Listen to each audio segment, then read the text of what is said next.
সাব্বির রহমান আসলে কি নিয়ে কাজ করছে যে বিধ্বংসী ব্যাটিংটা চলছে এখন?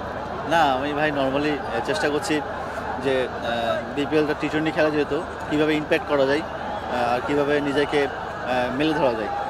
টিম বাস যখন এসেছিল সাব্বির রহমান টিম বাস থেকে নেমে প্র্যাকটিস করছে আগে ভাগে, এর কারণে প্র্যাকটিস আমার একটা প্রিপারেশন থাকে আর কি ম্যাচের আগে, তো ওটাই আমি নেওয়ার চেষ্টা করছি এবং আমি প্রতি ম্যাচ নিই আর কি। এরকম ম্যাচটা সিলেট জিতেছে, সিলেটের ভেন্যু আমরা দেখেছি হিউজ দর্শক ছিল, বাট যখন আপনি পাশ দিয়ে হাঁটেন বা বাউন্ডারি লাইন থাকে তখন দর্শকরা আপনি প্র্যাকটিস শুরু করে, বিষয়টা কেমন লাগে? না অনেক ভালো লাগে, তারা ভালোবাসে, এখনও ন্যাশনাল টিমে নাই খেলতেছি না এখন, তারা এখন ভালোবাসে মনে করছে এটা আলহামদুলিল্লাহ। আর সিলেটকে অবশ্যই তারা ডিজার্ভ করে ম্যাচটা জেতার জন্য এবং ওরা অনেক ভালো খেলছে।